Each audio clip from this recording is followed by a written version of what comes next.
Are you guys ready for some reflection and less hustle? So, as the year comes to a close and we're coming on to the busy season and everything's this hustle and bustle, a lot of us get stressed. Some of us are super excited for holidays, but a lot of us get stressed. So, I think it's time that we talked about self-care and what can we do to help us through that hustle and bustle. And that's what we talk a lot about on the Joy and Manifestation Club is what can we do to bring more joy into our lives, to bring more peace, more fun, more bliss, because that's really what we're here for, right? Is to see what we can delve into in our life and how no matter what you choose to do in your life, you can bring some joy into it. So I wrote a blog on this. If you want to read it, you can go onto our website, joyandmanifestationclub.com.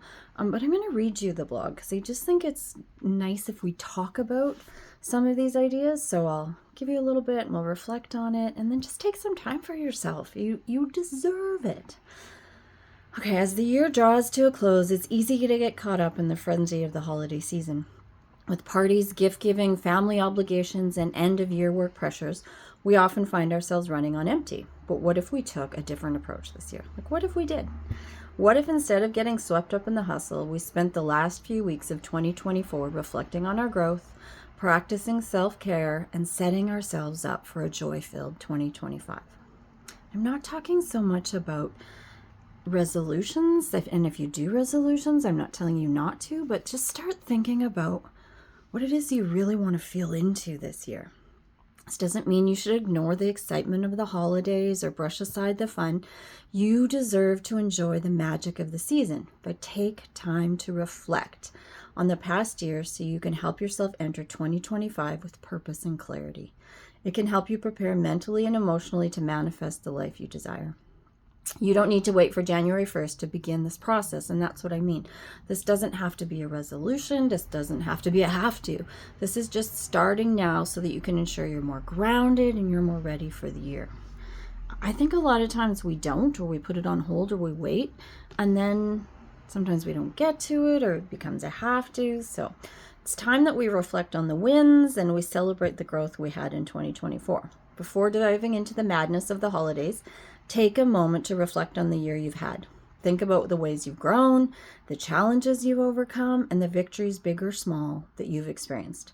Often we rush past these milestones, but celebrating them is a key part of the future. So you can make that a part of your Christmas celebration or whatever holiday it is you celebrate. Never wait for the perfect moment. Always take the moment and make it perfect. Okay? Take out a journal or mentally say to yourself or just reflect on this. What have I learned this year? What moments made me proud or fulfilled? How have I grown emotionally, spiritually, or mentally? And what relationships have deepened? And which ones have taught me something important? Which ones have I let go? Which ones have I set boundaries around? Reflecting on your wins not only fills you with gratitude, but it also creates a foundation for manifesting your desires in the coming year. It's very hard to move forward until you acknowledge and appreciate how far you've come. I often talk about this with a map. 2 things you need to know. You need to know your starting position and you need to know where you're going. Here's a simple exercise for you guys. Take a few moments to reflect on the milestones you've achieved this year, no matter how small they may seem. Write them down, acknowledge them, then give yourself credit. You are the one that showed up and you worked hard to make them happen. I don't care if you just manifested them into being. You said you wanted this and it showed up. You put your energy into that. One of the easiest ways to kick off the reflection process is writing down everything you feel proud of. This can be an ongoing practice to help you visualize the positive impact you've made in your own life and those around you. Reflect on your wins even in the busiest of times. Reflecting on your wins even in the busiest times is like a self-love boost that gives you an alignment for the future. It's a good practice to get in. It's a fantastic habit to develop. Whether you write it, reflect on it, record it, prioritize self-care and find space for rest and rejuvenation this holiday season. As we approach these final weeks, self-care often gets pushed aside in favor of to-do lists, obligations, meetings, getting together with family. But if you want to close out the year with intention, you need to prioritize yourself. Self-care isn't just about bubble baths and skincare routines. Those are great. So if you don't take time for that or out in your woodshed or whatever it is you do. It's also about nourishing your mind, body, and spirit. Self-care is how you take your power back. According to Lala Dalia. What a beautiful quote, right? Here's how to take care of yourself, especially as the year winds down. 1, rest. Give yourself permission to sleep in, take naps, slow down. Your body needs time to recharge, especially before the demands of the season and the new year.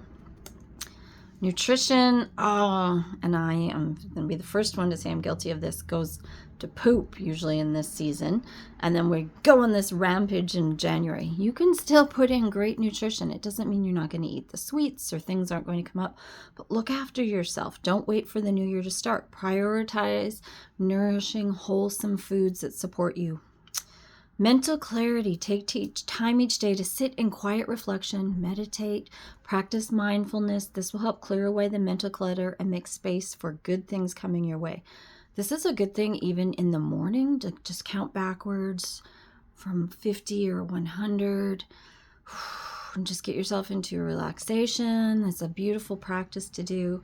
And then as you're counting back up to 5, 1, 2, 3, today is going to be the most amazing day. 4, 5, today is the best day. Like, it's just so quick. There's no things you really have to do. It's just such a good way to calm yourself. So remember, when you prioritize self-care, you're not just preparing yourself for the next year, you're making sure you have the energy and strength to tackle what comes your way. You have to look after you guys. And play. I'm always going to talk about play. If you're not part of the club, join and come see. We're going to start, especially in the new year. Play is going to be such an essential aspect of this group. We don't play enough. We've lost our sense of play. We did it when we were little, and somehow we thought that we don't need to play anymore, and we do. So play helps reset our energy, reminds us to embrace joy and creativity. So I'm going to give you a few playful activities you can go to. Get out of your comfort zone. Dance party for 1, dance party for 2, dance party for everyone at your Christmas gathering, whatever it is. No judgment, just put on the music and dance away. Maybe you like to create a vision board if you've never done it before. Instead of taking a serious goal, make a playful vision board. Cut out pictures from magazines, from the internet, or if you're doing an online one, about the energy you want to bring into 2024. How do you want to play? Let your imagination just go wild with this. Take a playful nature walk. Go for a walk. Observe the world around you. Have a snowball fight if you're in wintry weather with snow. I'm not. Yes. Skip instead of walk. Talk to the animals. Hug a tree. Just go play. Okay. Set a silly challenge. Maybe challenge yourself to do something out of your usual routine. Make it playful and silly. Perhaps try a new activity, like learning a funny dance routine on TikTok or making up your own yoga pose. Allow yourself to feel silly and let go of the need of perfection, okay? Maybe you'll do the Santa pose. Maybe you'll do the reindeer pose. Journaling with a twist. So this is something a little bit different. Instead of traditional journaling, turn it into something playful. Write a letter to your future self as if you're writing a letter to a friend, but use humor, use imagination, and a light tone so that you can start drawing the margins with doodles. Just talk about all the fun things you're going to do this year in your letter to yourself. Mail it to yourself. Play a childhood game, not just board games, but play Twister, play Snakes and Ladders, do something fun. Play with your pets, or plant a new plant, or get a pet rock. Throw a ball, chase it around, do some joyful activity that reconnects you to the earth, to the beauty of nature, to the grounding of yourself, okay? And then just use your imagination. Let yourself imagine the most magical version of your upcoming year. Allow yourself to feel into it. What's it smell like? What's it taste like? What's it look like? What if everything you dreamed of came true? Imagine how you would feel. Who would you be there with? What would you be doing? Just don't hold back. No one has to read this. No one has to see it. Let your imagination run wild. This can help you feel inspired. It allows you to manifest more. This is putting yourself into that manifestation role. Okay, avoid the hustle by not letting pressure steal your joy. I'm not saying there's not going to be busy times. There will. But the holiday season, it can bring a sense of obligation. And when that obligation comes, we get heavy. So from buying gifts to attending every event, there's this unspoken pressure to do more and more, even if you love it. I'm not saying everyone that listens to it does not love the holidays, but the truth is you don't have to do everything. You don't have to be everywhere. You have permission to step back and take a breath and go at your own pace, okay? We don't have to do all of it. We have to do what feels aligned with who we are. You can say no. As you enter this holiday season, let go of the idea that you need to meet every expectation placed on you. Not everyone has to be in your circle for every single holiday event. Instead, consider being mindful of where you give your time and energy, okay? What could you skip this year? What can you give yourself permission to say no to without guilt? Make it a game. Have fun with it. This means less stress and more time for joy.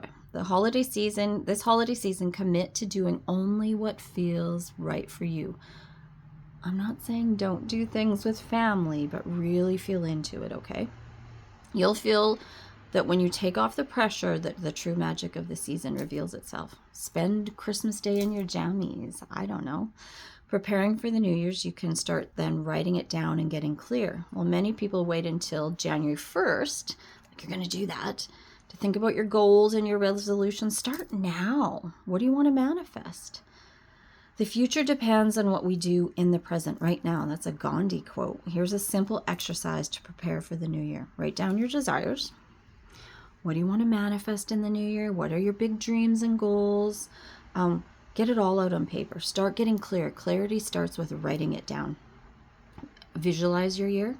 Spend time imagining what it'll look like once you've put your desires down. What would bring you joy? You can interchange these two. You can visualize and write and visualize. Where do you want to be? What does it feel like? Again, it's that whole going into your mindset. Do this before you go to sleep at night too.